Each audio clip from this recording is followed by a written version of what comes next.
2 years and 2 months. That is roughly the amount of time that elapsed between the breaking of the Watergate scandal and the resignation of President Nixon. 2 years and 2 months. Now, I tell you this to remind you that things in our government move slowly. All things do, good or bad. But I also say this to tell you that we are in the end game of the Trump era. We are. Yes. And I think this time around, this is where things will start to pick up speed. Well, I knew him like everybody in Palm Beach knew him. I mean, people in Palm Beach knew him. He was a fixture in Palm Beach. I had a falling out with him a long time ago. I don't think I've spoken to him for 15 years. Now, Donald Trump said that in 2019.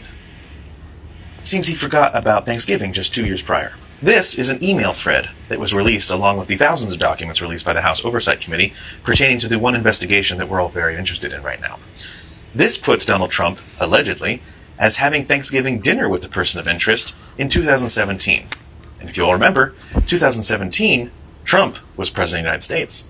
That means not only do we have incriminating evidence that they were friendly with each other, we also have incriminating evidence that Donald Trump was willingly and knowingly lying about his relationship with the person of interest. Now, I say we're in the end game right now because what I have said since day one of Donald Trump's re-election is starting to come true. I have always said that while we may not have faith in the institutions to hold power accountable, I always have faith that politicians will behave like politicians. Since day one of Trump's second term, he has been a lame duck president. He cannot be re-elected. His name will not be on the ballot in 2028. Eventually, congressional Republicans are going to realize, hey, you know what? I would like to be re-elected to my cushy government job, and I can be re-elected. He can't. Eventually, they're going to have to start listening to the people who will be casting the votes, as opposed to the person who is threatening them with a primary challenge. And we see that starting to come to fruition. There is rumors that over 100 Republican House members are going to vote in favor of releasing the documents. If that happens, if that many House Republicans vote in favor of the documents release, I don't see how the Senate doesn't bring it up for a vote. But if Republicans in the Senate don't bring it up for a vote, they themselves will be seen as protectors of people who should not be protected.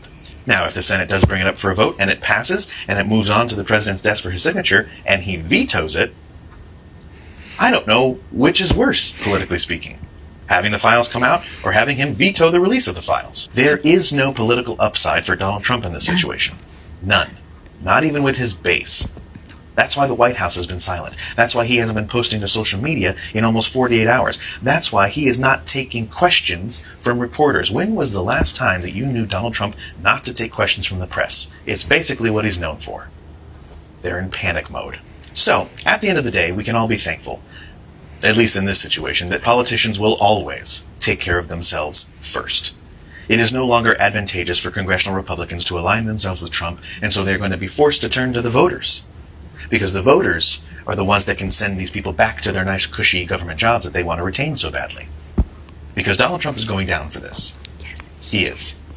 It's just a matter of when his 2 year and 2 month countdown clock began.